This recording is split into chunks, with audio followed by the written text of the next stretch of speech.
आदरणीय दर्शकबिन्दुहरू, यहाँलाई स्वागत छ एग्रो सिभिल टेक ब्लगमा।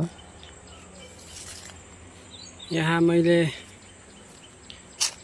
लगभग 2 महिना अगाडि यसै च्यानलमा मैले गाउँ छरुवा गाउँको भिडियो राखेको थिएँ र पछि कस्तो हुनेछ भन्ने फेरि आगामी भिडियोमा देखाउनेछु भनेर मैले भनेको थिएँ।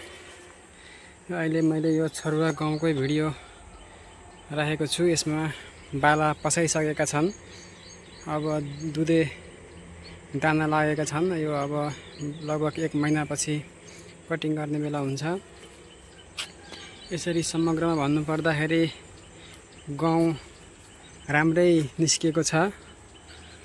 हजुरले छरेर लगाए जस्तो बाक्लो चाहिँ एकैनासै उम्रेको चाहिँ छैन, तर जति पनि उम्रेको छ, जति पनि बाला बोट सप्रिएको छ, राम्रै सबै बोटहरूमा राम्रै बालाहरू लागेको छ। यसरी मैले नजिकबाट देखाउन चाहेँ।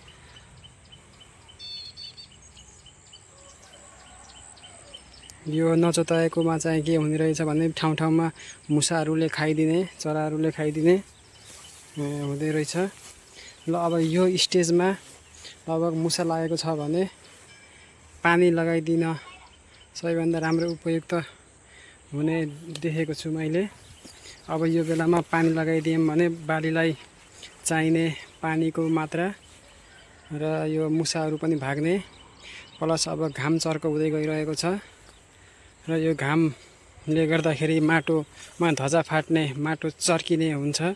यो माटो चिरा पर्ने क्रममा गाउँका जराहरू टुट्ने हुन्छ र जराबाट पाउन पर्ने पोषक तत्त्व पाउँदैन। त्यो पनि एक प्रकारको रोकथाम भनौँ समस्याको निदान हुन्छ।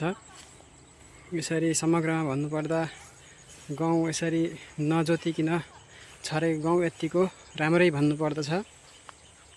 अर्को कुरा चाहिँ घाँसहरू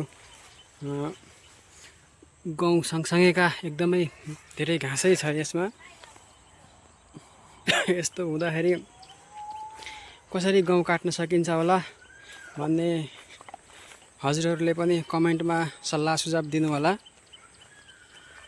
यो घाँस नहुनको लागि हामीले पहिला युरियामा घाँस मर्ने औषधि मिसाएर छर्नुपर्ने थियो, यो गरिएन। हजुरहरूले यसरी गर्नुभयो भने घाँस मर्ने औषधि युरियामा मोलेर अथवा स्प्रेको माध्यमबाट गर्न सकिँदो रहेछ। अब यसरी घाँस भइसकेकोलाई गाउँ काट्दाखेरि हातले अप्ठ्यारो हुने भयो। अब कम्पाइन लगाउने कि कसरी काट्न सकिन्छ होला, साथीहरूले कमेन्टमा यसो सल्लाह सुझावको रूपमा लेखिदिनु होला।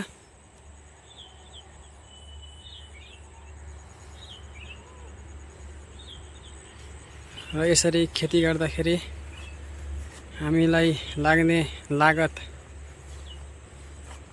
ट्र्याक्टरको लागतमा कमी आउने गर्दछ। मैले अहिलेसम्म एकचोटि पनि सिँचाइ गरेको छैन। अब सिँचाइ गर्ने मनसाय बनाएको छु, हेरौँ अब के हुन्छ। मेरो खेत चिसो हल्का खाला खेत भएको भएर यसलाई जोताएर माटो सुकाएर छर्न ढिलो हुने हुँदा यसरी चिसैमा बाँझैमा गाउँ छरेको छु। हजुरहरूलाई कस्तो के लागेछ कमेन्टमा लेखिदिनु होला। हस् त, भिडियो अन्तिमसम्म हेरी साथ दिनुभएकोमा धेरै धेरै धन्यवाद। यस च्यानललाई सब्सक्राइब गरिदिनु होला।